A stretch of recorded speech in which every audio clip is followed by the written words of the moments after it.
أعوذ بالله من الشيطان الرجيم. بسم الله الرحمن الرحيم. إن الله وملائكته يصلون على النبي يا أيها الذين آمنوا صلوا عليه وسلموا تسليما. صدق الله العظيم.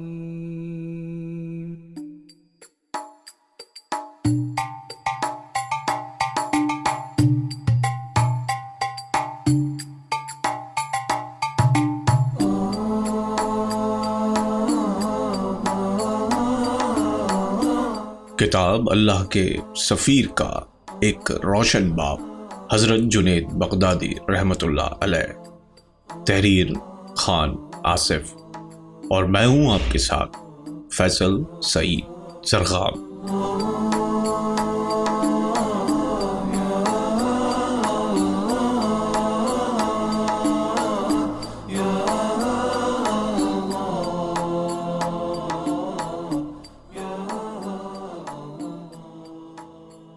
خاندانی نام جنید بن محمد، کنیت ابو القاسم۔ آپ نے فقہ کی تعلیم حضرت ابو ثور سے حاصل کی۔ تصوف کے رموز و نکات حضرت حارث محاسبی رحمۃ اللہ علیہ سے سیکھے، اور خرقہ خلافت مشہور صوفی بزرگ حضرت سری سختی رحمۃ اللہ علیہ سے حاصل کیا، جو آپ کے حقیقی ماموں تھے۔ جذب و کیف کی انتہائی منزلیں طے کرنے کے باوجود حضرت جنید بغدادی رحمۃ اللہ علیہ ہمیشہ احتیاط اور ہوش کی حالت میں رہے۔ آپ کی عارفانہ عظمتوں پر تمام اولیاء کرام متفق ہیں، اس لیے آج بھی آپ کو سید الطائفہ صوفیوں کے سردار کے لقب سے یاد کیا جاتا ہے۔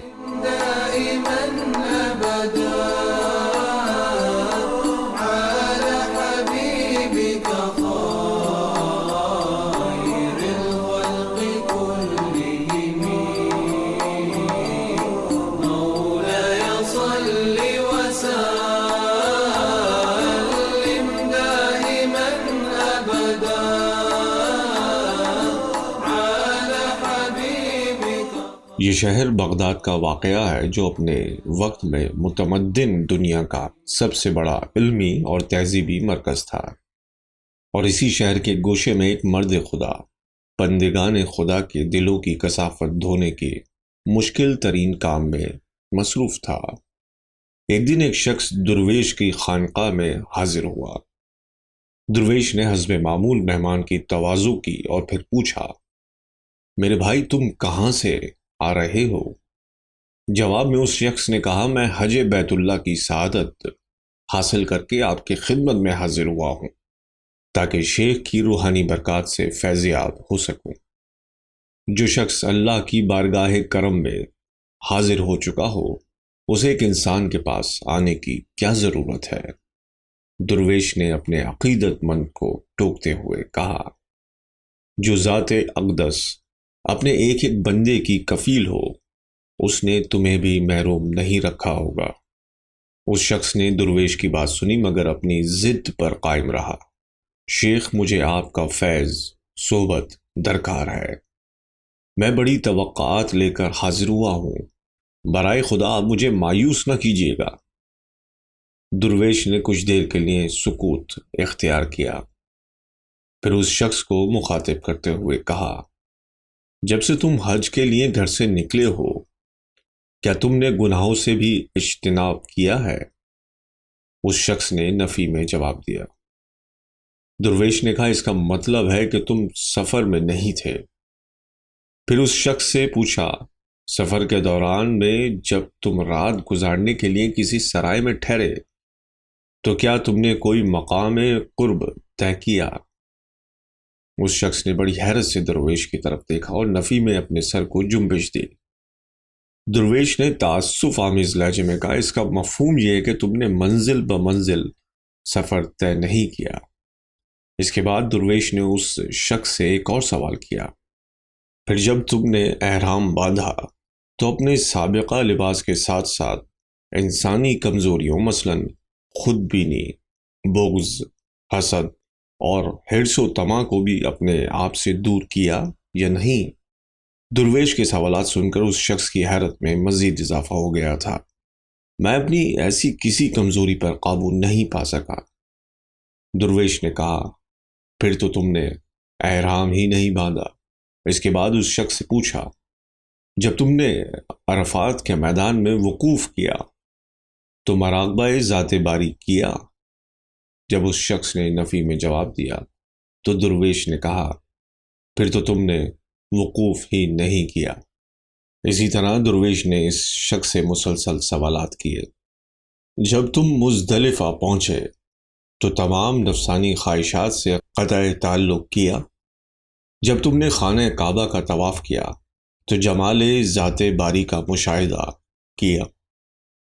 جب تم نے صفا اور مروہ کے درمیان سعی کی تو مقام صفا حاصل کیا یا نہیں؟ پھر جب تم منا میں آئے تو تم نے اپنی نفسانی خواہشات کو قربان کیا؟ پھر جب تم نے رمی جمع کی تو اپنی حیوانی حسرتوں اور آرزوؤں کو بھی دل سے نکال کر دور پھینکا یا نہیں؟ وہ شخص ہر سوال کا جواب نفی میں دیتا رہا تو درویش نے کسی تکلف کے بغیر کہا، میرے بھائی، تم نے سرے سے حج ہی نہیں کیا۔ واپس جاؤ اور دوبارہ اس طرح عرض کرو جیسے میں نے تمہیں بتایا ہے، تاکہ تم مقام ابراہیمی تک پہنچنے کی سعادت حاصل کر سکو۔ یہ درویش مشہور صوفی بزرگ حضرت جنید بغدادی رحمۃ اللہ علیہ تھے۔ قارئین و سامعین اس ایک واقعے سے اندازہ کر سکتے ہیں کہ حضرت جنید بغدادی رحمۃ اللہ علیہ کی عارفانہ شان کیا تھی۔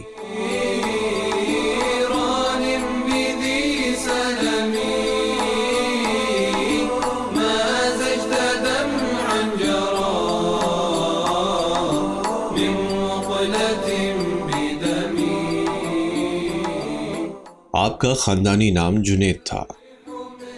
والد محترم کا نام محمد اور دادا کا نام جنید قواریری تھا۔ دادا کے نام پر آپ کا نام رکھا گیا۔ ابو القاسم آپ کی کنیت تھی۔ حضرت جنید بغدادی رحمۃ اللہ علیہ کی تاریخ پیدائش میں شدید اختلاف ہے۔ اکثر مورخین نے تو آپ کا سن پیدائش تحریر ہی نہیں کیا۔ بعض تذکرہ نگاروں نے نہایت محتاط انداز میں 215 سن ہجری کو حضرت جنید رحمۃ اللہ علیہ کا سال ولادت قرار دیا ہے۔ آپ کے آباء و اجداد نہاوند کے باشندے تھے۔ آل سامان کے دور حکومت میں اس قدیم شہر کو تاریخی اہمیت حاصل تھی۔ دولت ایران اور مملکت عثمانیہ کے درمیان جو متنازع کوہستانی علاقہ ہے، ان دنوں علاقہ جبل کے نام سے مشہور تھا۔ دولت عباسیہ کے آخری زمانے تک پہاڑی علاقے کا صدر مقام یہی شہر نہاوند تھا۔ حضرت جنید کی ولادت سے پہلے آپ کے والد جناب محمد نے ترک وطن کر کے بغداد کی سکونت اختیار کر لی تھی۔ حضرت جنید بغدادی کے والد محترم آئینہ سازی اور شیشہ گری کے آلات کی تجارت کیا کرتے تھے۔ بعض مورخین کا خیال ہے کہ جناب محمد نے اپنی تجارت کو فروغ دینے کے لیے کوہستانی علاقہ چھوڑا اور بغداد منتقل ہو گئے۔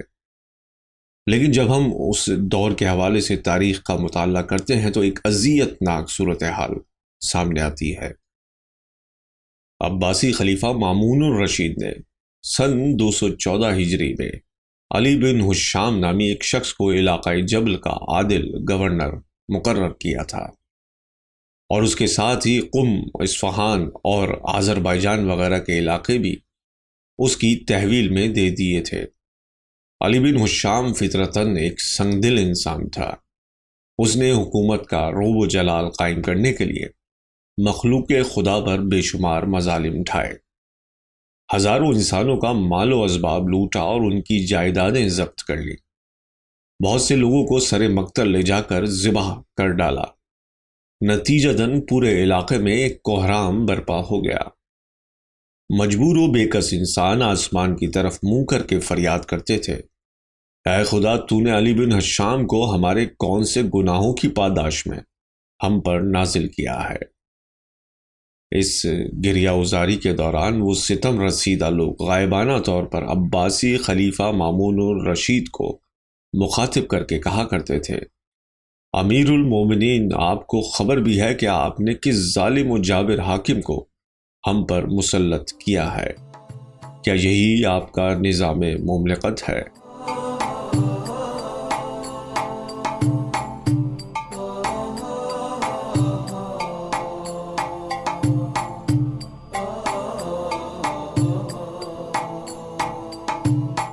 جب علی بن ہشام کی ایذا رسانیوں کی خبریں خلیفہ مامون الرشید تک پہنچی تو وہ شدت غیظ و غضب سے بدحواس ہو گیا۔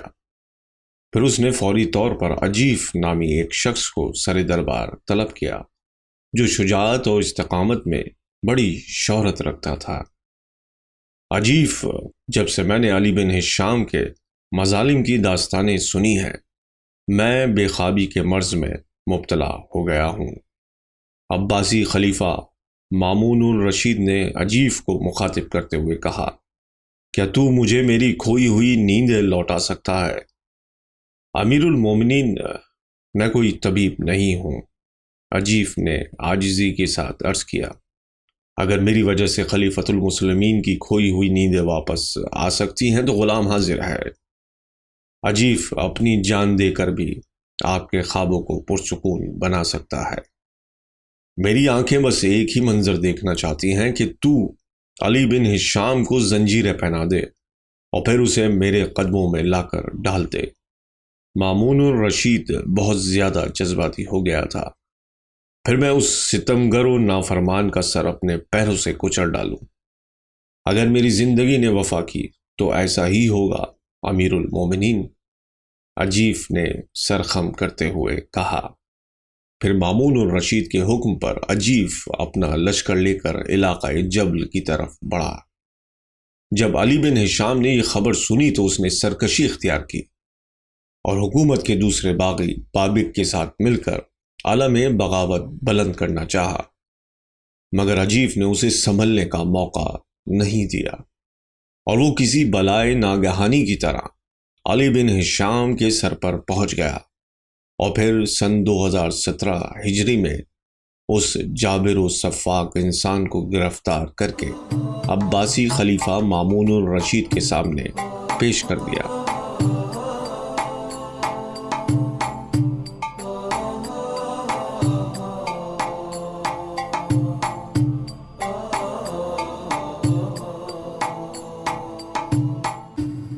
علی بن ہشام کو دیکھ کر مامون الرشید اس قدر جذباتی ہو گیا تھا کہ اس نے علاقہ جبل کے حاکم کا عدالتی احتساب کرنے کے بجائے اسی وقت علی بن ہشام اور اس کے بھائی حبیب کے قتل کے احکام جاری کر دیے۔ پھر جب دونوں بھائیوں کے جسم خون میں نہا کر ساکت ہو گئے تو مامون الرشید نے نیا حکم جاری کیا، علی بن ہشام کا سر نیزے پر بلند کرو اور اسے عراق، خراسان، شام اور مصر کے گلی کوچوں میں پھرواؤ۔ جب تمام لوگ یہ عبرتناک تماشا دیکھ چکے تو پھر اس ظالم و نافرمان کے سر کو سمندر میں پھینک دو۔ علی بن ہشام کا دور جفاکاری 4 سالوں پر محیط تھا۔ اس نے سن 214 ہجری سے سن 217 ہجری تک مخلوق خدا پر وہ مظالم ڈھائے کہ جنہیں دیکھ کر سخت دل انسان بھی کانپ اٹھتے تھے۔ یہی وہ پرآشوب زمانہ تھا جب حضرت جنید بغدادی رحمۃ اللہ علیہ کے والد محترم جناب محمد نے نمناک آنکھوں کے ساتھ اپنے آبائی وطن نہاوند کو سلام آخر کہا اور ہجرت کر کے بغداد پہنچے۔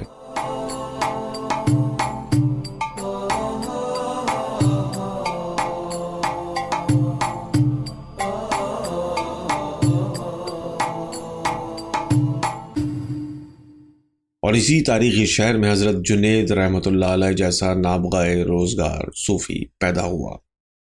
حضرت جنید بغدادی رحمۃ اللہ علیہ نے ایک ایسے خاندان میں آنکھیں کھولیں جس کا بظاہر علم و فضل سے کوئی تعلق نہیں تھا۔ اگر زہد و تقوی کو بنیاد بنایا جائے تو اس خاندان میں ایسا کوئی پرہیزگار شخص بھی پیدا نہیں ہوا جس کے حوالے سے اس گھرانے کو شہرت یا فضیلت حاصل ہو۔ البتہ حضرت جنید بغدادی کی ننیہال کو ایک محترم علمی خانوادے سے نسبت تھی۔ آپ کے حقیقی ماموں حضرت سری سقطی رحمۃ اللہ علیہ نہ صرف اپنے عہد کے مشہور صوفی بزرگ تھے بلکہ آنے والے زمانوں میں بھی آپ کا نام ہمیشہ عزت و احترام سے لیا جائے گا۔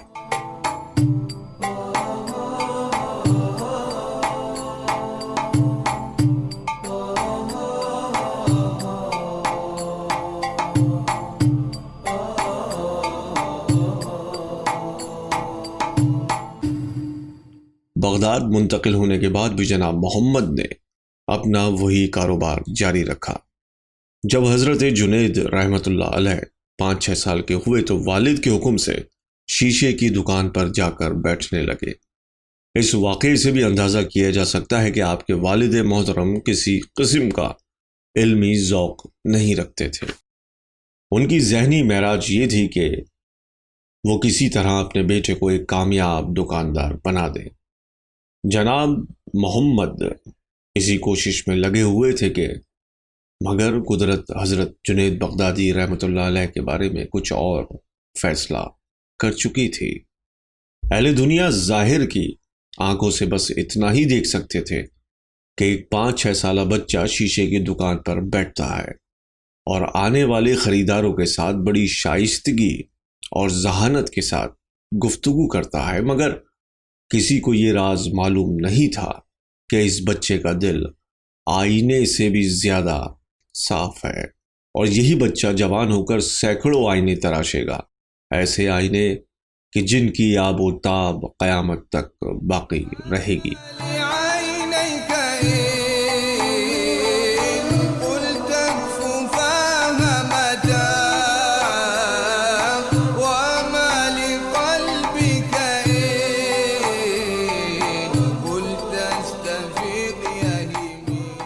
ایک دن حضرت جنید بغدادی رحمۃ اللہ علیہ اپنے والد محترم کے ساتھ دکان پر بیٹھے تھے کہ آپ کے ماموں حضرت سری سقطی رحمۃ اللہ تشریف لائے اور اپنے بہنوئی جناب محمد کو مخاطب کر کے فرمایا، یہ بچہ دکانداری اور تجارت کے لیے پیدا نہیں ہوا، پھر آپ ہی بتائیں گے یہ بچہ کس کام کے لیے دنیا میں آیا ہے۔ جناب محمد حضرت سری سقطی رحمۃ اللہ علیہ جیسے عارف کی بات کا مفہوم سمجھنے سے قاصر تھے، اس لیے سرسری لہجے میں بولے، یہ دکاندار کا بیٹا ہے، دکاندار ہی بنے گا، یہ کوئی کلیہ نہیں۔ حضرت سری سقطی نے فرمایا، اللہ اپنی قدرت بے مثال کو جس طرح چاہے ظاہر کرے، انشاءاللہ یہ بچہ وہی بنے گا جو میری آنکھیں دیکھ رہی ہیں۔ جناب محمد نے اپنے برادر نسبتی سے بہت حجت کی، مگر حضرت سری سقطی رحمۃ اللہ علیہ نے ان کا کوئی عذر تسلیم نہیں کیا اور بھانجے کو اپنے گھر لے آئے۔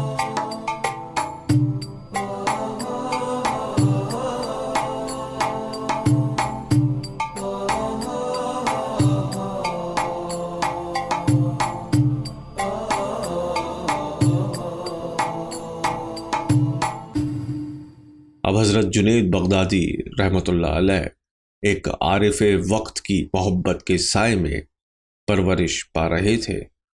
حضرت سری سقطی رحمۃ اللہ علیہ نے حضرت جنید رحمۃ اللہ علیہ کو اپنے رنگ میں رنگنا شروع کر دیا۔ ابھی صرف 1 ہی سال گزرا تھا کہ حضرت سری سقطی حج بیت اللہ کے لیے تشریف لے گئے۔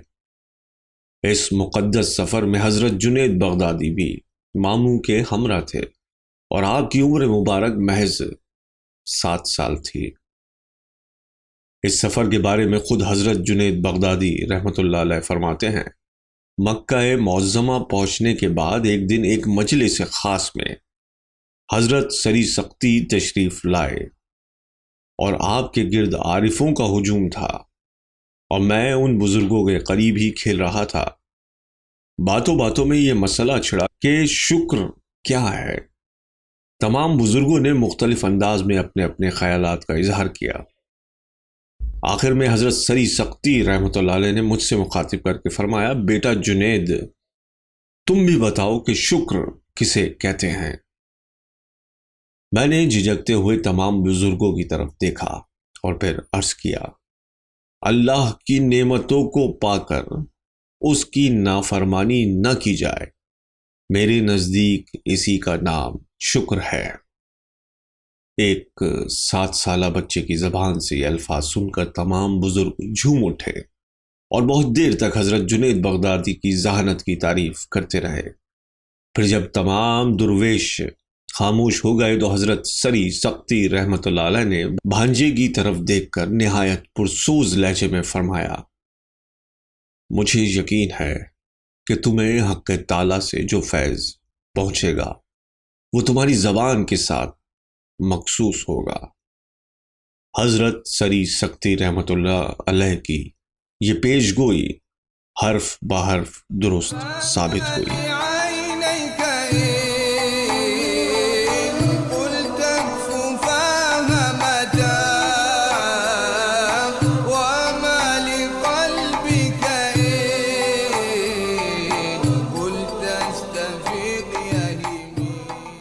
جب حضرت جنید بغدادی جوان ہوئے تو ساری دنیا آپ کے اعجاز کلام کی قائل تھی۔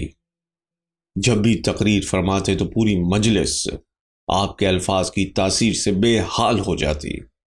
روایت ہے کہ جب حضرت سری سختی نے آپ کے بارے میں یہ پیش گوئی کی، حضرت جنید بغدادی اس وقت کو یاد کر کے اکثر رویا کرتے تھے۔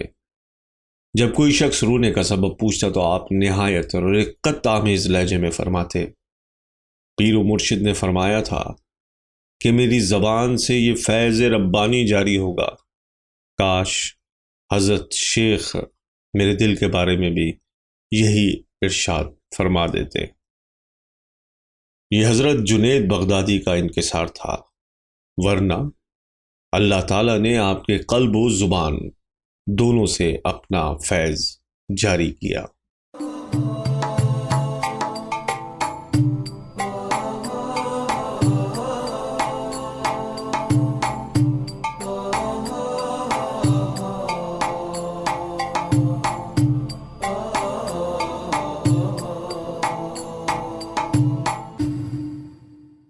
کچھ دن بعد ایک اور موقع پر حضرت سری سختی رحمۃ اللہ علیہ نے جنید بغدادی سے پوچھا تھا، فرزند مجھے بتاؤ کہ اللہ کا شکر کس طرح ادا کیا جائے؟ جواب میں حضرت جنید بغدادی نے عرض کیا تھا، اللہ کی نعمتوں سے اس طرح فائدہ اٹھانا کہ معصیت گناہ کے کسی کام میں ان سے مدد نہ لی جائے، اسی کا نام شکر ہے۔ حضرت جنید بغدادی کا جواب سن کر حضرت سری سختی بے اختیار ہو گئے تھے اور نہایت محبت آمیز لہجے میں فرمایا تھا، فرزند تمہیں یہ باتیں کہاں سے معلوم ہوئیں؟ حضرت جنید بغدادی رحمۃ اللہ علیہ نے جذبہ عقیدت سے سرشار ہو کر عرض کیا، آپ کی صحبت سے۔ یہ سن کر حضرت سری سختی نے بھانجے کو گلے سے لگا لیا اور پیار کرتے ہوئے فرمایا، اے اللہ، میں جنید کے لیے تجھ سے تیری نعمتوں کا سوال کرتا ہوں، تو اس کے علم میں اضافہ فرما۔ الغرض شفیق و مہربان ماموں کی توجہ اور مداخلت سے حضرت جنید بغدادی رحمۃ اللہ علیہ نے باپ کی شیشے کی دکان چھوڑی اور مکتب جانا شروع کر دیا۔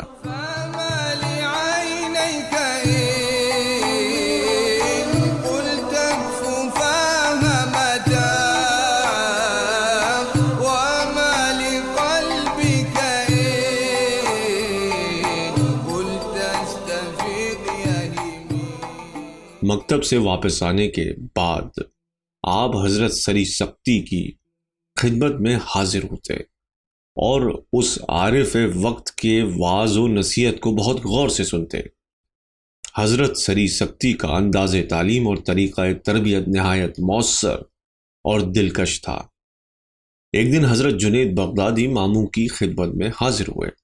انہیں دیکھتے ہی حضرت سری سختی نے فرمایا، آؤ بیٹا جنید، میں تمہارا ہی انتظار کر رہا تھا۔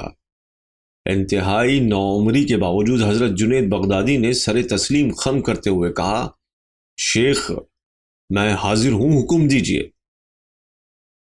بھانجے کے اس طرز عمل کو دیکھ کر حضرت سری سختی کے چہرہ مبارک پر ایک عجیب سا رنگ ابھر آیا۔ پھر نہایت والہانہ انداز میں فرمایا، میرا ایک کام کر دو۔ حضرت جنید بغدادی رحمۃ اللہ علیہ نہایت ذوق و شوق کے ساتھ خانقاہ سے اٹھے اور وہ کام کر کے واپس آ گئے۔ حضرت سری سختی رحمۃ اللہ علیہ نے اپنے پیرہن مبارک کی جیب سے طے کیا ہوا ایک کاغذ نکالا اور بھانجے کی طرف بڑھاتے ہوئے فرمایا، جنید تم نے میرا کام بہت مہارت اور تیزی کے ساتھ انجام دیا ہے، اس لیے یہ تمہارا انعام ہے۔ حضرت جنید بغدادی نے وہ کاغذ لے لیا اور اسے کھول کر پڑھنے لگے۔ کاغذ پر تحریر تھا، میں نے صحرا میں ایک شتربان کو دیکھا جو نہایت پرسوز آواز میں یہ اشعار گا رہا تھا، میں روتا ہوں اور جانتے بھی ہو کہ میں کیوں روتا ہوں۔ اس خوف سے روتا ہوں کہ کہیں تو مجھے فراق میں مبتلا نہ کر دے اور میری امیدیں قطع کر کے مجھے تنہا نہ چھوڑ دے۔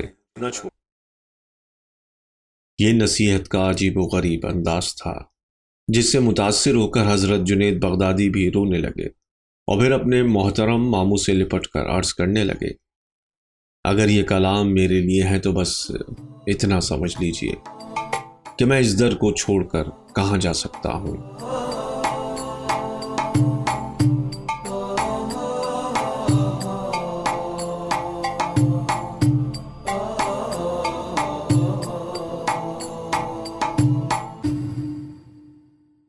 بھانجے کا جواب سن کر حضرت سری سختی کے چہرے مبارک پر مسرت و شادمانی کا غیر معمولی رنگ ابھر آیا۔ آپ حضرت جنید کے دل کو آزمانا چاہتے تھے اور اس دل میں محبت و ایفاء عہد کی پوری صلاحیت موجود تھی۔ حضرت جنید رحمۃ اللہ علیہ کی اس فرما برداری نے آپ کو ماموں کی نظروں میں اس قدر محبوب بنا دیا تھا کہ حضرت سری سختی ساری دنیا کی بات ٹال سکتے تھے، مگر جب حضرت جنید رحمۃ اللہ علیہ کسی خواہش کا اظہار کرتے تو یہ ممکن نہ تھا کہ ان کا سوال رد کر دیا جاتا۔ یہ اسی زمانے کا واقعہ ہے جب حضرت جنید بغدادی مکتب میں ابتدائی تعلیم حاصل کر رہے تھے۔ ایک دن مدرسے سے گھر آئے تو اپنے والد محترم جناب محمد کو انتہائی غمزدہ حالت میں دیکھا۔ حساس دل رکھتے تھے، اس لیے باپ کو ملول دیکھ کر خود بھی مضطرب ہو گئے۔ بابا محترم، کیا بات ہے کہ آج میں آپ کے چہرے پر رنج و اضطراب کی شدید کیفیات نمایاں پاتا ہوں؟ جناب محمد نے روتے ہوئے کہا، بیٹے میں نے اپنی مال کی زکوٰۃ نکالی تھی اور خیال کیا تھا کہ تمہارے ماموں سری سختی سے زیادہ اس زکوٰۃ کا کوئی مستحق نہیں، اگر وہ اسے قبول کر لیتے تو میری زکوٰۃ کی قبولیت کی اس سے بہتر کوئی صورت نہیں ہوتی۔ کیا آپ نے ماموں جان کی خدمت میں زکوٰۃ پیش کی تھی؟ حضرت جنید بغدادی رحمۃ اللہ علیہ نے عرض کیا، میں ان کی خدمت میں حاضر ہوا تھا مگر انہوں نے سختی کے ساتھ زکوٰۃ لینے سے انکار کر دیا۔ جناب محمد نے رقت آمیز لہجے میں کہا، میں نے زکوٰۃ کی یہ رقم خلوص نیت سے نکالی تھی مگر سری سختی رحمۃ اللہ علیہ کے انکار سے معلوم ہوتا ہے کہ یہ رقم پاک باطن بزرگوں کے قابل نہیں۔ والد محترم کو اس قدر مغموم دیکھ کر حضرت جنید بغدادی بے قرار ہو گئے اور عرض کرنے لگے، آپ یہ رقم مجھے دیجیے، میں خود جا کر ماموں جان کی خدمت میں پیش کرتا ہوں۔ فرزند یہ کیسے ممکن ہے؟ جناب محمد کے لہجے سے شدید مایوسی کا اظہار ہو رہا تھا، جب انہوں نے میرے رشتے کا لحاظ نہیں کیا تو پھر وہ تمہاری بات کس طرح مانیں گے؟ مجھے یقین ہے کہ ماموں جان میری درخواست قبول فرما لیں گے۔ یہ کہہ کر حضرت جنید بغدادی رحمۃ اللہ علیہ نے والد محترم سے زکوٰۃ کی رقم لی اور اپنے ماموں حضرت سری سختی کے مکان پر پہنچے اور دروازے پر دستک دی۔ دستک کی آواز سن کر حضرت سری سختی نے پوچھا کون ہے؟ جواب میں حضرت جنید بغدادی رحمۃ اللہ علیہ نے عرض کیا میں ہوں آپ کا بھانجا جنید، کیوں آئے ہو؟ حضرت سری سختی نے دوسرا سوال کیا۔ میں زکوٰۃ کی رقم لے کر حاضر ہوا ہوں، حضرت جنید بغدادی نے عرض کیا۔ حضرت سری سختی نے دروازہ کھول دیا۔ پھر حضرت جنید رحمۃ اللہ علیہ اندر داخل ہوئے تو آپ نے فرمایا کیا تمہیں تمہارے والد نے یہ نہیں بتایا کہ میں اس رقم کو قبول کرنے سے انکار کر چکا ہوں؟ والد محترم نے بتایا تھا، جبھی تو میں حاضر ہوا ہوں، حضرت جنید بغدادی نے عرض کیا۔ جنید تمام صورتحال جاننے کے باوجود تم کس امید پر میرے پاس آئے ہو؟ حضرت سری سختی نے اپنے کمسن بھانجے سے پوچھا۔ صرف اللہ تعالیٰ کی ذات کے بھروسے پر حاضر ہوا ہوں کہ آپ مجھے مایوس نہیں فرمائیں گے، حضرت جنید بغدادی نے عرض کیا۔ حضرت سری سختی نے بھانجے کی طرف دیکھا اور فرمایا جنید تم اللہ تعالیٰ کو درمیان میں کیوں لائے ہو؟ یہاں بہت سے مستحق لوگ ہیں، تم یہ رقم کسی کے بھی حوالے کر سکتے ہو، زکوٰۃ دینے کی شرط پوری ہو جائے گی، مگر والد محترم کی خواہش ہے کہ آپ اس رقم کو قبول فرما لیں، حضرت جنید بغدادی نے عرض کیا۔ اس طرح انہیں زکوٰۃ کی قبولیت پر یقین آ جائے گا۔ ان کی خواہش اپنی جگہ، مگر میری خواہش بھی تو کوئی حیثیت رکھتی ہے، حضرت سری سختی نے پرجلال لہجے میں فرمایا۔ زکوٰۃ دینے والا مجھے مستحق سمجھتا ہے، مگر میں کہتا ہوں کہ مستحق کوئی اور ہے، پھر جھگڑا کس بات پر ہے؟ یہ رقم واپس لے جاؤ اور اللہ کے اس بندے کی خدمت میں پیش کرو جو واقعتاً مستحق ہے۔ ماموں کا مسلسل انکار سن کر حضرت جنید بغدادی نے عرض کیا آپ کو اس ذات عزیز و جلیل کی قسم ہے جس نے آپ پر اپنا فضل فرمایا ہے اور میرے والد کے ساتھ عدل کیا ہے، زکوٰۃ کی اس رقم کو قبول فرما لیجئے۔ حضرت سری سختی اپنے کمسن بھانجے کی بات سن کر حیران ہوئے۔ پھر آپ نے حضرت جنید بغدادی کو مخاطب کر کے پوچھا تم کس طرح کہتے ہو کہ یہ اللہ کا فضل و عدل ہے؟ اپنی بات کی وضاحت کرو۔ حضرت جنید بغدادی نے نہایت پر اعتماد لہجے میں عرض کیا آپ پر اللہ کا فضل یہ ہے کہ اس نے آپ کو درویشی عطا کی، اور والد محترم کے ساتھ اللہ کا عدل یہ ہے کہ اس نے انہیں دنیا کے کاموں میں لگا دیا۔ بے شک آپ کو اختیار ہے کہ اس رقم کو قبول کرنے سے انکار کر دیں، لیکن میرے والد محترم پر زکوٰۃ نکالنا اور اسے اصلی حقدار تک پہنچانا فرض ہے۔ حضرت سری سختی کو اپنے بھانجے کی یہ بات اس قدر پسند آئی کہ آپ نے اپنی عادت کے خلاف زکوٰۃ کی رقم قبول کر لی۔ یہ اس بے پناہ محبت کا اظہار ہے جو آپ حضرت جنید بغدادی سے فرماتے تھے۔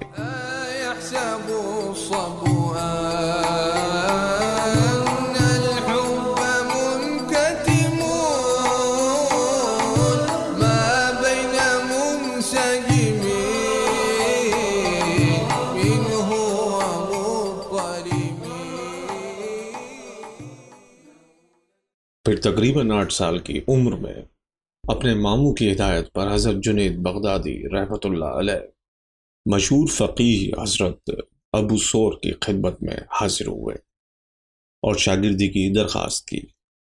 حضرت ابو ثور حضرت امام شافعی کے شاگرد رشید تھے۔ اس بات سے اندازہ کیا جا سکتا ہے کہ مسلک کے اعتبار سے حضرت جنید بغدادی فقہ شافعی کے پیروکار تھے۔ حضرت ابو ثور نے 8 سال کے مختصر سے عرصے میں اپنا سارا علم حضرت جنید بغدادی کو منتقل کر دیا۔ پھر اہل بغداد نے دیکھا کہ ایک 20 سالہ نوجوان بڑی ذہانت کے ساتھ فتوے دیا کرتا تھا۔ بڑے بڑے صاحبان علم جن مسائل کی گہرائیوں تک نہیں پہنچ پاتے تھے، ان مسائل تک حضرت جنید بغدادی کو رسائی حاصل تھی۔ یہ قدرت کا عطیہ بھی تھا اور استاد گرامی کی صحبتوں کا فیض بھی۔ علم حدیث اور فقہ حاصل کرنے کے بارے میں خود حضرت جنید بغدادی فرماتے ہیں یہ بھی میرے ماموں کی محبت اور التفات کا نتیجہ ہے کہ میں ان علوم کی طرف متوجہ ہوا۔ اگر حضرت سری سختی میری رہنمائی نہ فرماتے تو میں حدیث اور فقہ سے ناشنا رہ جاتا اور مروجہ تصوف کی پرپیج گلیوں میں ساری زندگی بھٹکتا رہتا۔ میں ایک دن حضرت سری سختی کی خدمت میں حاضر تھا۔ اچانک ماموں مجھ سے مخاطب ہوئے اور نہایت جذب کے لہجے میں فرمایا، جنید، میں حق تعالیٰ سے دعا کرتا ہوں کہ وہ تمہیں ایسا محدث بنائے جو علم تصوف سے بھی آگاہ ہو، مگر ایسا صوفی نہ بنائے جو علم حدیث سے بھی آشنا ہو۔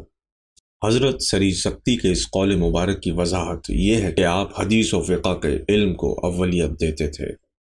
حضرت جنید بغدادی فرماتے ہیں، میں نے ساری زندگی اپنے محترم ماموں کی اس نصیحت کو پیش نظر رکھا اور سب سے پہلے حدیث اور فقہ کا علم حاصل کیا۔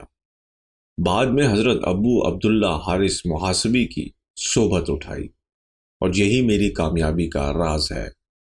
علم تصوف کو قرآن اور سنت کے تابع رہنا چاہیے۔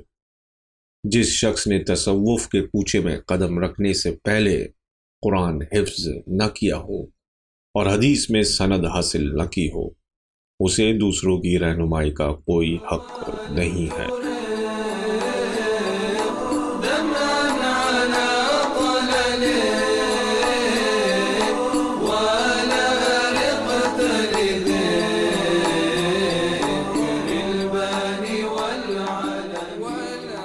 حدیث اور فقہ میں سند کا درجہ حاصل کرنے کے بعد حضرت جنید بغدادی نے حضرت سری سختی سے عرض کیا، اب میرے لیے کیا حکم ہے؟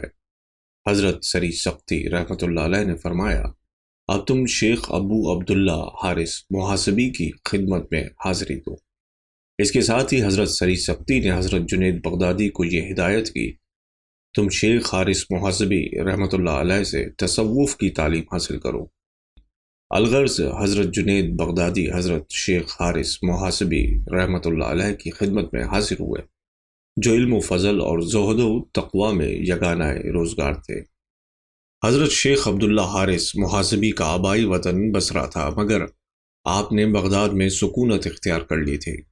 روایت ہے کہ حضرت شیخ حارث محاسبی رحمۃ اللہ علیہ کی ولادت کے وقت حضرت امام حسن بصری رحمۃ اللہ علیہ حیات تھے۔ اس طرح شیخ حارث کو تبع تابعین ہونے کا شرف حاصل ہے۔ اسلامی نقطہ نظر کے مطابق تبع تابعین ان بزرگوں کو کہا جاتا ہے جنہیں تابعین کی صحبت کا اعزاز حاصل ہو، اور تابعین وہ بزرگ کہلاتے ہیں جن کی آنکھیں صحابہ کرام رضوان اللہ کے دیدار سے منور ہوئی ہوں۔ حضرت شیخ حارث محاسبی کے زہد و تقوی کا یہ عالم تھا کہ آپ کے باپ 70,000 دینار چھوڑ کر مرے، مگر آپ نے اتنے بڑے ترکے میں سے 1 دینار بھی قبول نہیں کیا۔ جب لوگوں نے اس کا سبب پوچھا تو شیخ حارث رحمۃ اللہ علیہ نے فرمایا، میرے باپ مجوسیوں کے ہم عقیدہ تھے، اس لیے میرا ان سے کوئی تعلق نہیں، مگر بیٹا ہونے کی حیثیت سے ان کی وراثت کے تو آپ ہی حقدار ہیں۔ رشتہ داروں نے توجیہ پیش کی۔ حضرت شیخ حارث محاسبی رحمۃ اللہ علیہ نے فرمایا، میرے آقا حضور اکرم صلی اللہ علیہ وآلہ وسلم کی حدیث ہے کہ مختلف مذاہب کے لوگ ایک دوسرے کے وارث نہیں ہو سکتے، اس لیے میں بھی اپنے باپ کے ترکے کا حقدار نہیں ہو سکتا۔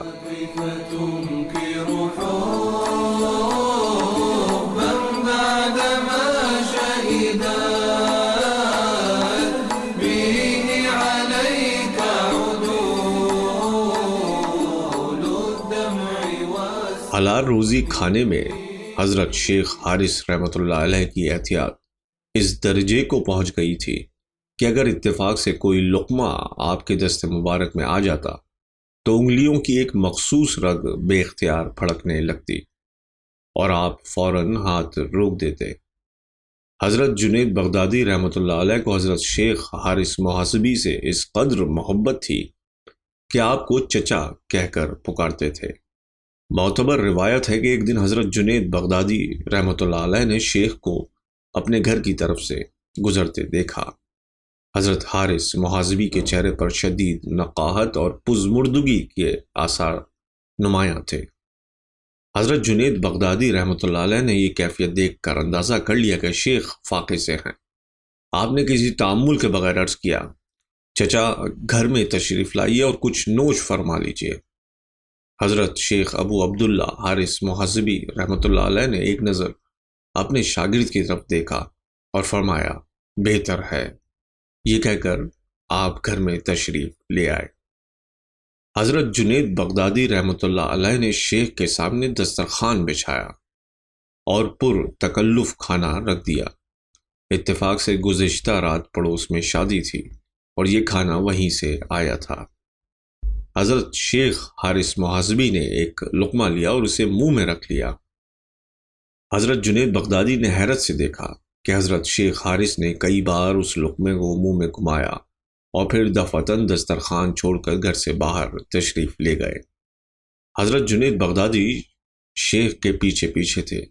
حضرت حارث محاسبی رحمۃ اللہ علیہ نے دروازے سے نکل کر ایک گوشے میں وہ لقمہ اگل دیا اور خاموشی کے ساتھ واپس چلے گئے۔ حضرت جنید بغدادی میں اتنی ہمت نہیں تھی کہ وہ شیخ سے ان کے اس طرز عمل کے بارے میں کچھ دریافت کر سکے۔ 2-4 دن بعد جب خلوت میسر آئی، حضرت جنید بغدادی نے استاد محترم کو اس روز کا واقعہ یاد دلایا۔ حضرت شیخ ابو عبداللہ حارث محاسبی نے جواب میں فرمایا، اس دن میں فاقے سے تھا۔ میں نے چاہا کہ کچھ کھا کر تمہارا دل خوش کر دوں، مگر اللہ نے مجھ پر ایک خاص کرم فرمایا ہے کہ اگر غذا کے کسی لقمے میں کسی قسم کا شبہ ہو تو وہ میرے حلق سے نہیں اترتا۔ یہی وجہ تھی کہ میں تمہارا دیا ہوا کھانا نہیں کھا سکا۔ اس کے بعد حضرت شیخ حارث محاسبی نے اپنے شاگرد سے پوچھا، وہ کھانا کہاں سے آیا تھا؟ حضرت جنید بغدادی نے شرمسارانہ انداز میں عرض کیا، دراصل وہ کھانا پڑوسی نے بھیجا تھا۔ حضرت شیخ حارث نے فرمایا، مجھے اسی وقت خیال آیا تھا کہ یہ کھانا تمہارے گھر کا نہیں ہو سکتا۔ حضرت جنید بغدادی نے شیخ کو اپنی طرف متوجہ پا کر درخواست کی، آپ اس روز بغیر کھانا کھائے تشریف لے آئے تھے، اگر آج مجھے سعادت بخشیں تو بڑی عنایت ہوگی۔ حضرت جنید نے محسوس کر لیا تھا کہ شیخ آج بھی فاقے سے ہیں، اس لیے آپ نے حضرت حارث محاسبی رحمۃ اللہ علیہ سے گھر چلنے کی التجا کی تھی۔ حضرت شیخ فوراً آمادہ ہو گئے، مگر اتفاق سے اس روز حضرت جنید بغدادی رحمۃ اللہ کے ہاں سوکھی روٹی کے سوا کچھ نہیں تھا۔ آپ کو خفت سی محسوس ہوئی، لیکن شیخ کے بھوکے ہونے کے خیال سے آپ نے وہی خشک روٹی پیش کر دی۔ اس وقت حضرت جنید بغدادی کے تعجب کی انتہا نہ رہی جب حضرت شیخ حارث نے وہ سوکھی روٹی بڑے ذوق و شوق کے ساتھ کھائی اور پھر بڑے پرجوش لہجے میں فرمایا، جب کسی فقیر کی دعوت کرنا ہو تو ایسی ہی چیز پیش کیا کرو۔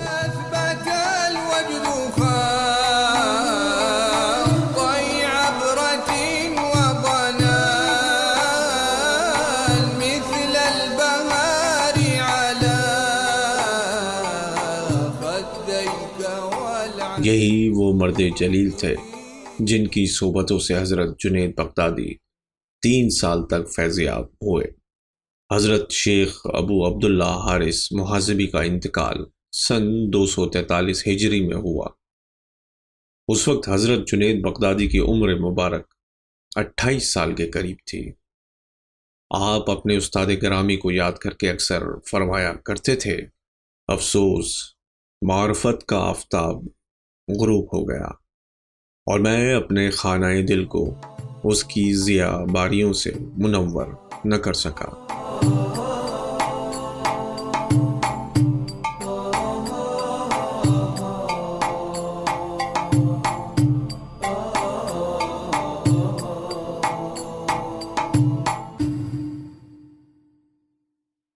بے شک حضرت جنید کا جذبہ طلب تسکین نہ پا سکا، مگر حضرت شیخ حارث محاسبی کی شکل میں آپ نے اس مرد جسور و غیور کو دیکھ لیا تھا جس کی پیشانی نیاز اللہ کے سوا کسی کے آستانے پر خم نہیں ہوئی تھی۔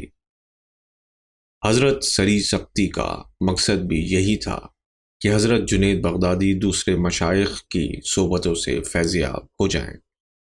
پھر جب حضرت ابو ثور اور حضرت شیخ حارث محاسبی جیسے بزرگ دنیا سے رخصت ہو گئے تو حضرت جنید بغدادی اپنے حقیقی مرشد کی بارگاہ میں حاضر ہوئے اور حضرت سری سکتی کے دستے حق پرست پر باقاعدہ بیعت کی۔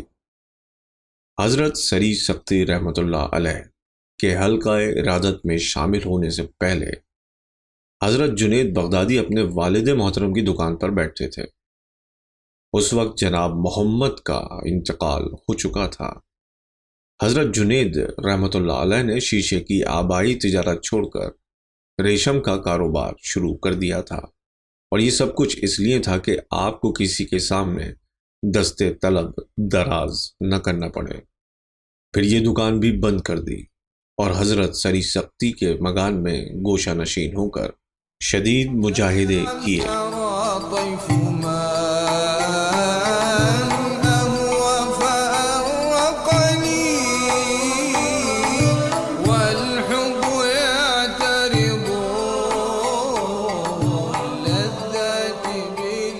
حضرت سری سکتی نے بڑے عجیب انداز سے آپ کی روحانی تربیت کی۔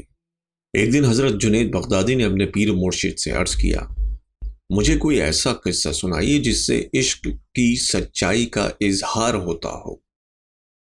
حضرت سری سکتی نے ایک کاغذ پر کچھ تحریر کیا اور کاغذ حضرت جنید بغدادی رحمۃ اللہ علیہ کی طرف بڑھاتے ہوئے فرمایا، اسے پڑھ لینا، یہ تمہارے لیے 700 قصوں سے بہتر ہے۔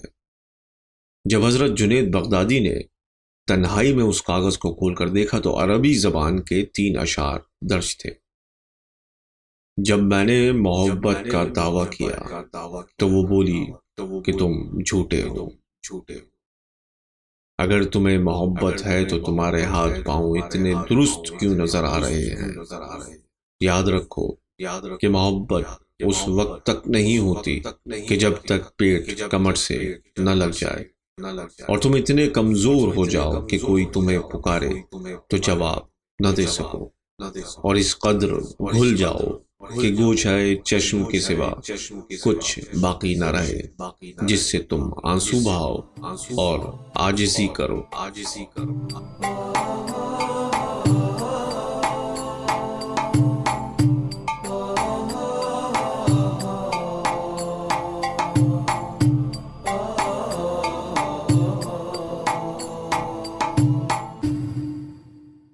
یہ اشعار پڑھ کر حضرت جنید بغدادی پر گریہ طاری ہو گیا اور آپ کے سینے میں آتش عشق اس طرح بھڑکی کہ حق تعالیٰ کی یاد کے سوا سب کچھ جل کر راکھ ہو گیا۔ حضرت سری سکتی کے روحانی اسباق بہت سادہ نظر آتے ہیں، مگر ان کی گہرائی کو سمجھ کر عمل پیرا ہونا بہت دشوار ہے۔ حضرت جنید بغدادی نے پیر و مرشد کے درس کو بغور سنا اور اس پر سختی کے ساتھ عمل کیا، یہاں تک کہ آپ پر معرفت کے عجیب عجیب اسرار منکشف ہونے لگے۔ آپ اپنے اسی روحانی انقلاب کے بارے میں فرماتے ہیں، میں نے پیر مرشد کو اکثر یہ کہتے سنا تھا کہ عشق میں بندہ ترقی کر کے اس درجے تک پہنچ جاتا ہے کہ اگر کوئی اس کے چہرے پر تلوار بھی مارے تو اسے خبر نہ ہو۔ مجھے اس بات کے درست ہونے میں شک تھا کہ کیا انسان پر ایسی کیفیت بھی طاری ہو سکتی ہے، مگر جب میں خود اسی حالت سے گزرا تو مجھے پیر و مرشد کے قول مبارک پر یقین آیا کہ آپ سچ فرماتے تھے۔ بچپن میں حضرت سری سکتی رحمۃ اللہ علیہ نے آپ کے بارے میں فرمایا تھا کہ اللہ تیری زبان سے فیض جاری کرے گا۔ حضرت جنید بغدادی کو اس بات کا بہت قلق تھا۔ آپ سمجھتے تھے کہ پیر و مرشد کا اشارہ تقریر و کلام کے ذریعے دنیاوی کامیابی حاصل کرنے کی طرف ہے۔ پھر جب آپ حضرت سری سکتی رحمۃ اللہ علیہ کے حلقہ ارادت میں شامل ہوئے تو اکثر پیر و مرشد کی اس پیش گوئی کو یاد کر کے اداس ہو جاتے تھے۔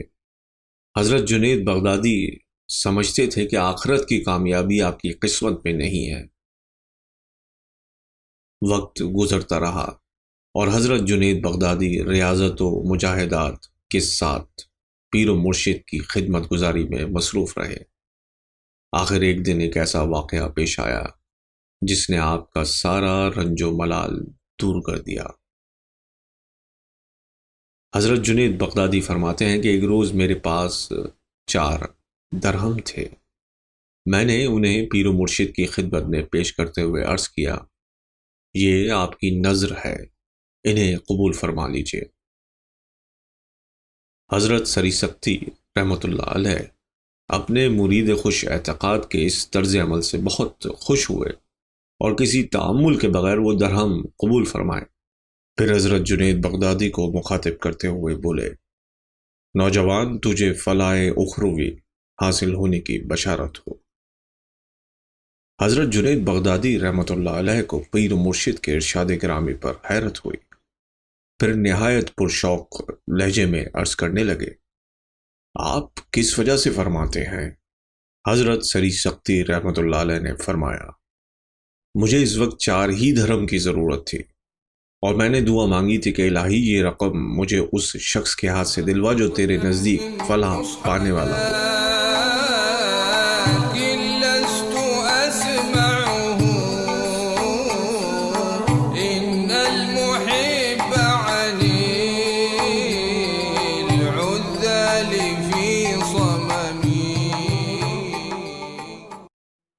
علامہ یافعی رحمۃ اللہ علیہ کا بیان ہے کہ اس خوشخبری کے بعد حضرت جنید بغدادی کا وہ ملال دور ہو گیا جو پیر و مرشد کی پہلی پیشگوئی سے آپ کے دل پر نقش ہو گیا تھا۔ پھر حضرت جنید کی روحانیت اس درجے تک پہنچ گئی کہ حضرت سری سکتی رحمۃ اللہ علیہ بھی آپ کی گفتگو سن کر حیران رہ جاتے تھے۔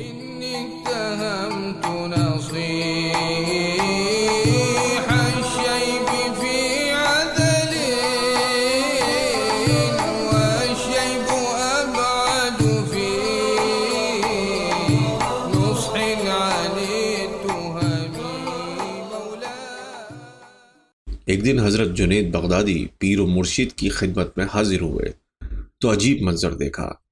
ایک شخص خانقاہ میں بے ہوش پڑا تھا اور حضرت سری سکتی اس کے قریب حیران و پریشان بیٹھے تھے۔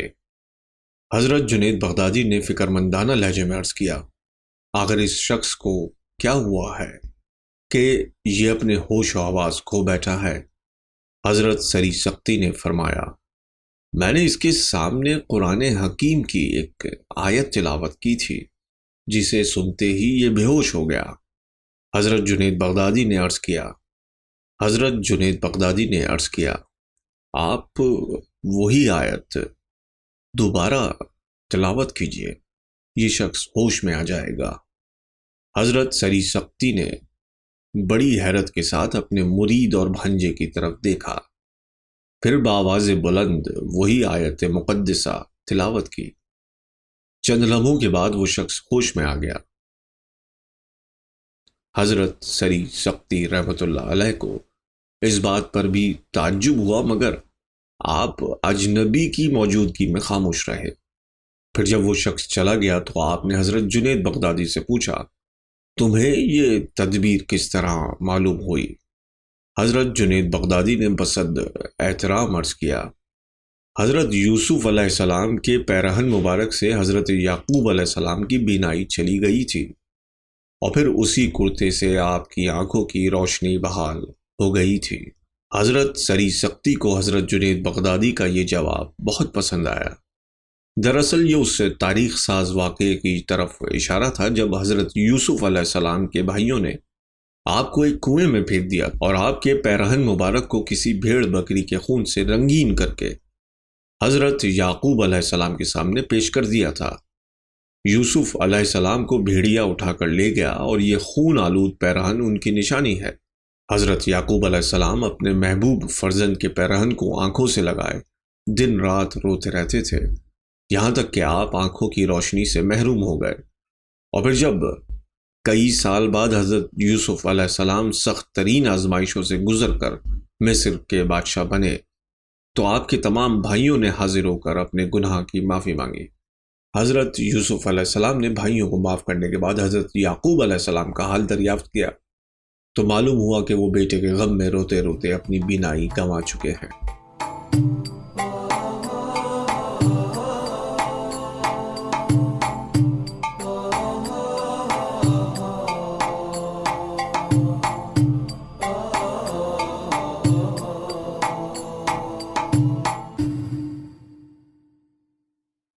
جاں گداز خبر سن کر حضرت یوسف علیہ السلام بہت آزردہ ہوئے، پھر اپنا پیرہن مبارک اتار کر بھائیوں کو دیا۔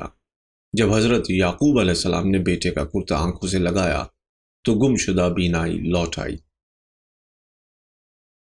حضرت جنید بغدادی نے اسی واقعے کی روشنی میں حضرت سری سختی کو مشورہ دیا تھا کہ جس آیت کے سننے کے بعد وہ شخص بے ہوش ہوا ہے، اسی آیت کو دوبارہ سن کر ہوش میں آ جائے گا۔ یہ حضرت جنید بغدادی کے کشف و ذہانت کی ایک اعلیٰ مثال ہے۔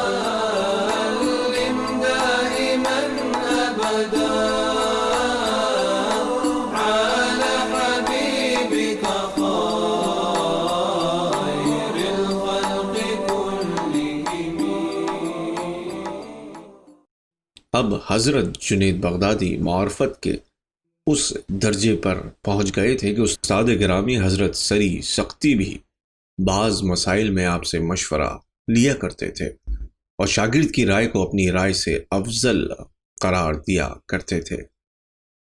ایک دن اپنے پیر و مرشد کی خدمت میں حاضر ہوئے تو حضرت سری سختی کو نہایت متفکر پایا۔ حضرت جنید بغدادی نے سبب پوچھا تو پیر و مرشد نے فرمایا، جنید، کچھ دیر پہلے ایک نوجوان میرے پاس آیا تھا۔ اس نے پوچھا، شیخ، توبہ کے کیا معنی ہیں؟ میں نے کہا، توبہ کے معنی یہ ہے کہ انسان اپنے گناہوں کو نہ بھولے۔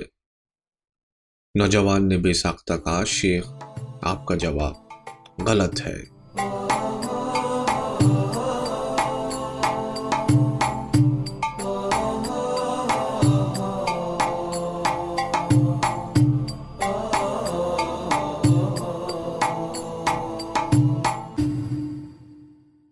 میں نے حیران ہو کر پوچھا، آخر تم یہ بات کس طرح کہہ سکتے ہو؟ نوجوان بڑے پر یقین لہجے میں بولا، توبہ تو یہ ہے کہ انسان اپنے گناہوں کو یکسر فراموش کر دے۔ یہ کہہ کر وہ چلا گیا۔ میں اسی وقت سے پریشان ہوں کہ نوجوان کے اور میرے جواب میں نمایاں فرق ہے۔ پیر و مرشد کی گفتگو سن کر حضرت جنید بغدادی نے عرض کیا، اس میں تشویش اور فکر کی کیا بات ہے؟ میرے نزدیک تو وہ نوجوان ہی سچ کہتا تھا۔ حضرت سری سختی رحمۃ اللہ علیہ نے بڑی حیرت سے اپنے شاگرد کی طرف دیکھتے ہوئے فرمایا، جنید، تم اس نوجوان کی تائید میں کوئی دلیل بھی رکھتے ہو؟ حضرت جنید بغدادی نے عرض کیا، شیخ محترم، صفائی کے وقت غبار کا خیال گزرنا بھی غبار ہے۔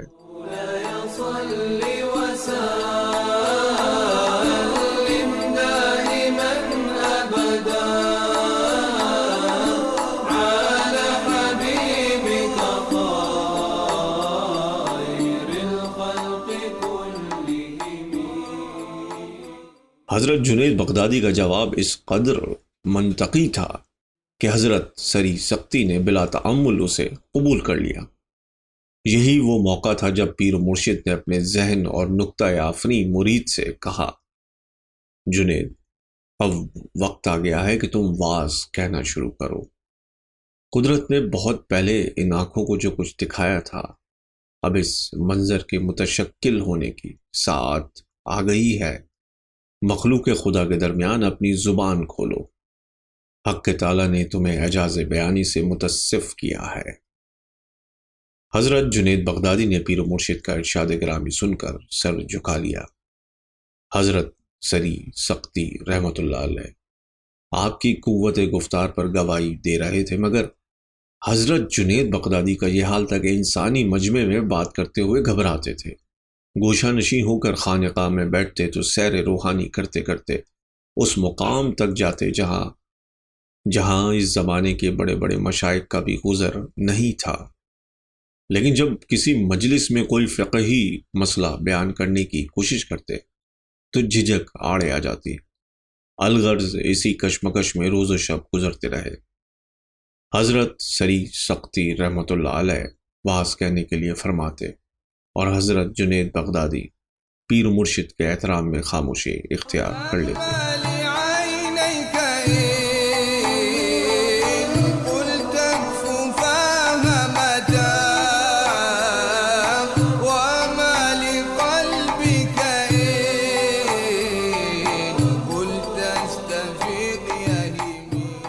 کبھی کبھی تنہائی میں خود کو مخاطب کر کے فرماتے، جنید تو لوگوں سے کیا کہے گا اور تیری بات کون سنے گا؟ آخر ایک دن حضرت جنید بغدادی نے سرور کونین حضور اکرم صلی اللہ علیہ وآلہ وسلم کو خواب میں دیکھا۔ رسالت مآب صلی اللہ علیہ وسلم فرما رہے تھے، جنید اللہ نے تمہیں ایک نعمت خاص بخشی ہے، اس کا شکر ادا کرنے کے لیے واعظ کہا کرو۔ سرور کائنات صلی اللہ علیہ وسلم کا حکم سنتے ہی حضرت جنید بغدادی کی ذہنی گرہ کھل گئی۔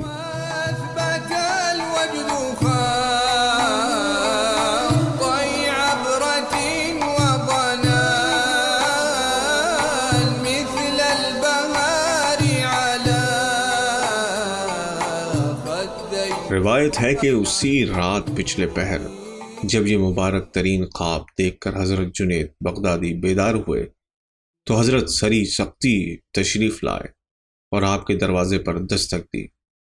حضرت جنید بغدادی نے دروازہ کھولا تو پیر و مرشد کو موجود پایا۔ جنید، ہم تو کب سے کہہ رہے تھے کہ واعظ کہا کرو، مگر تم نے ہماری باتوں کو کوئی اہمیت نہیں دی۔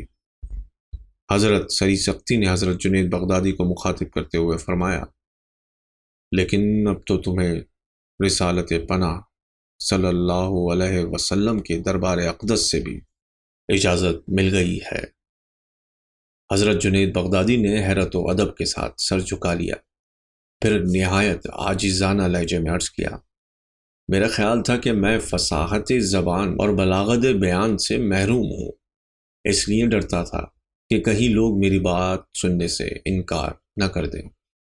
حضرت سری سختی رحمۃ اللہ علیہ نے فرمایا، تمہاری جھجک اور ڈر اپنی جگہ، مگر اب تو تمہیں بارگاہ رسالت مآب صلی اللہ علیہ وسلم سے سند حاصل ہو گئی ہے۔ بندگان خدا کا ہجوم تمہارا منتظر ہے، خلوت سے مجلس کی طرف آؤ۔ دوسرے دن حضرت جنید جامع مسجد میں حاضر ہوئے۔ نماز ادا کرنے کے بعد حاضرین مسجد کو مخاطب کرتے ہوئے فرمایا، اہل ایمان، میں تم سے کچھ کہنا چاہتا ہوں۔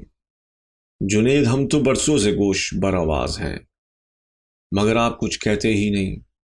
حاضرین مجلس میں سے چند معمر افراد نے بغداد کے ایک نوجوان فقیر کی بات سن کر کہا، ہمیں یقین ہے کہ آپ بڑی پرتاثیر گفتگو کریں گے اور لوگوں کے سوئے ہوئے ذہنوں کو جگائیں گے اور مردہ دلوں میں نئی روح پھونکیں گے۔ لوگوں کا یہ انداز پذیرائی دیکھ کر حضرت جنید بغدادی حیران رہ گئے۔ دراصل یہ بھی حضرت رسالت مآب صلی اللہ علیہ وآلہ وسلم کی روحانی برکت تھی کہ اللہ تعالیٰ نے واعظ بیان کرنے سے پہلے ہی سامعین کو حضرت جنید کی طرف متوجہ فرما دیا تھا۔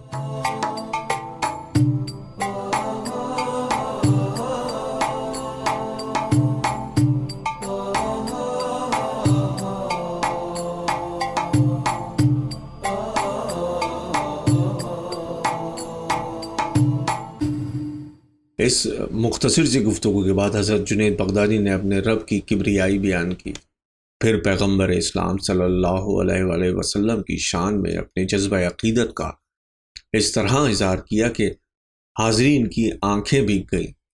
پھر آپ نے فقر کے موضوع پر تقریر شروع کی تو سننے والے وارفتہ ہو گئے۔ بعض لوگوں پر آپ کے پرسوز لہجے کا اتنا اثر ہوا کہ وہ شدت جذبات سے مغلوب ہو کر مسجد کے فرش پر تڑپنے لگے۔ اپنی پہلی تقریر کے سلسلے میں خود حضرت جنید بغدادی کا بیان ہے کہ ہونٹوں کو جنبش دینے سے پہلے مجھے اپنے عجز بیان کا شدید احساس تھا، مگر جب میں نے سامعین کو حد سے زیادہ پرجوش دیکھا تو مجھے یقین نہیں آیا کہ مسجد کے ممبر سے جنید بول رہا ہے اور لوگ اس کے کلام کی تاثیر سے بے خود ہوئے جا رہے ہیں۔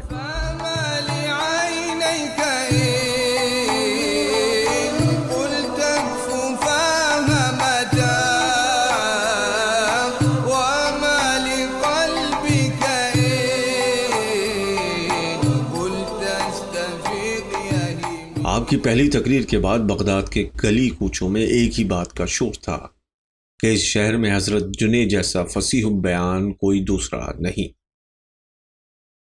قابی کا شمار فرقہ مقتدلہ کے معتبر آئمہ میں ہوتا ہے۔ ایک دن حضرت جنید بغدادی کے چند شاگرد قابی کی مجلس میں پہنچے۔ اس وقت قابی بڑے زور و شور کے ساتھ کسی موضوع پر تقریر کر رہے تھے۔ پھر جب تقریر ختم ہوئی تو حاضرین مجلس نے ان کی بہت تعریف کی۔ قابی نے حضرت جنید بغدادی کے شاگردوں کی طرف دیکھتے ہوئے کہا، میں نے بغداد میں ان کے شیخ کو دیکھا ہے جن کا نام جنید ہے۔ ادیب ان کے پاس الفاظ کی بندش سیکھنے آتے ہیں۔ فلسفی اس لیے حاضر ہوتے ہیں کہ جنید سے فلسفے کی موشگافیوں کو سمجھ سکیں، اور شعراء اس لیے آتے ہیں کہ فصاحت و بلاغت کا عروج دیکھ سکیں۔ اگرچہ قابی مختلف نظریات کے حامل تھے، مگر حضرت جنید بغدادی رحمۃ اللہ علیہ کے فضل و کمال کو خراج تحسین پیش کیے بغیر نہ رہ سکے۔ وہ لوگ جو صوفیہ پر کم علمی اور بے خبری کا الزام عائد کرتے ہیں، انہیں قابی کی گواہی کو پیش نظر رکھنا چاہیے۔